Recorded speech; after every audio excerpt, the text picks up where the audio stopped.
ชวนชุมและน้องอยากพาพ่อตาพ้นมนไปเก็บดอกไม้ลงต้นหาตัวกันจริงเดียวกันมันพวงมาลามาโรยมาลัยถ้าเป็นและถ้าเป็นไปได้จะติดดวงใจมาโรยรวมกันกินโชมาลีแล้วขึ้นชีวีช่างหวานชีวา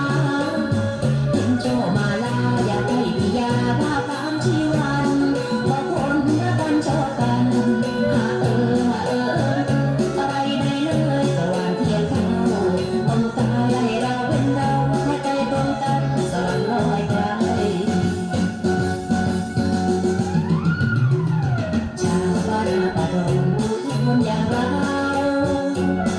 ที่เห็นใกล้ต้นสาวคุณวันดอกไม้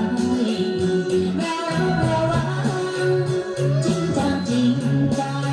พูดออกมาคำไหนยังกับใจเชื่อได้เสมอ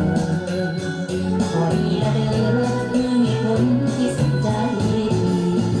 เห็นดอกบานเย็นแล้วอยากจะเป็นแฟนของพี่ยาเห็นดอกจำปาสู่ช่วงน้ำตาใกล้คำสักปีอีกนานได้ดอกพี่จะไม่มีราคาดีดีเด็กไอ้คนนี้เคย